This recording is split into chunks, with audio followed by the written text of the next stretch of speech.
When will my Nintendo Switch 2 feel worth it? Was a question proposed by the gamer Sam Hallahan, and I think he may have a point. Let's discuss.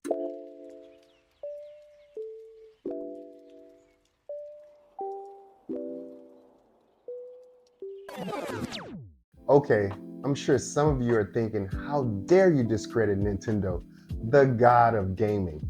They never get anything wrong, while others despise the company and can't get over the fact that Nintendo successfully got away with removing physical media from their ecosystem, or pulled their games from being used at charity events. Now, let's discuss the latter of the two opposing stances. Nintendo routinely finds itself at the center of controversy, and when you think of the Switch 2 as a console, it's hard to separate it from the company. So we have to consider that feelings of the general consumer may be amplified because of the company's antics. Now, with that being said, the Switch 2 launched with a handful of first-party titles like Mario Kart World, which had the replay value of Superman 64, Zelda Breath of the Wild, and Zelda Tears of the Kingdom, which most people already purchased on the OG Switch. And speaking for myself and others, I think it's an egregious act to charge a loyal consumer to upgrade the game that they already purchased. Yet and still, Nintendo did it, and they will continue to do it. See how easy it is to let those feelings creep in? Another con was the fact that the battery wasn't charging accurately at launch, and you had to navigate to a secret menu to adjust the battery charging indicator. Check the link on the screen. If you're having trouble with your battery life on the Switch 2, it may help. I have to mention that 90% of the Switch 2 accessories went up along with the games that don't seem like they should cost half as much as they do. One of my biggest gripes with the system is the UI, which is a quality of life feature that could have been upgraded, especially taking into account the profits Nintendo makes basically every year from their loyal consumers.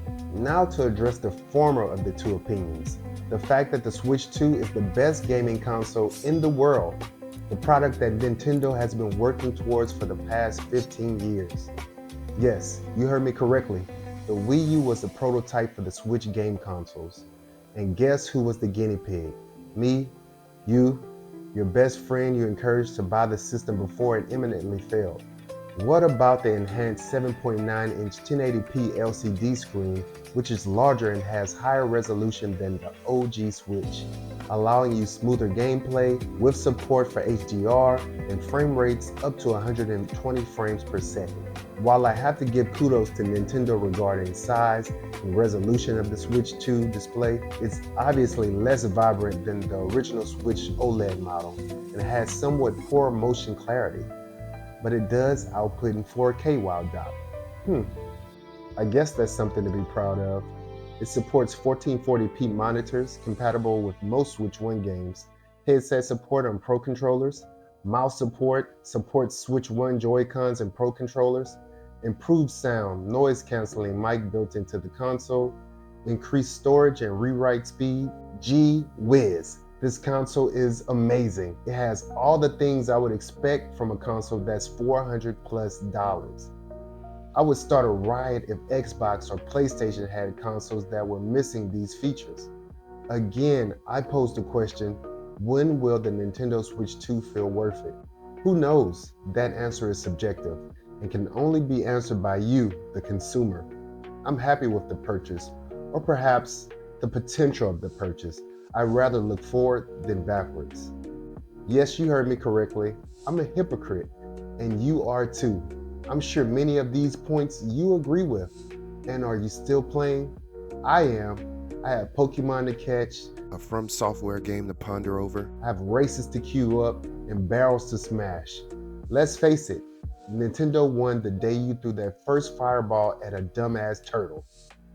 Just keep in mind, there aren't any more Nintendo seals of quality. We have to make sure Nintendo stays in line, because if not us, then who will? Don't forget to comment, like, and subscribe if you've gotten any value from this video. And if you didn't, oh well, thanks for tuning in. But most importantly, keep moving forward and game on.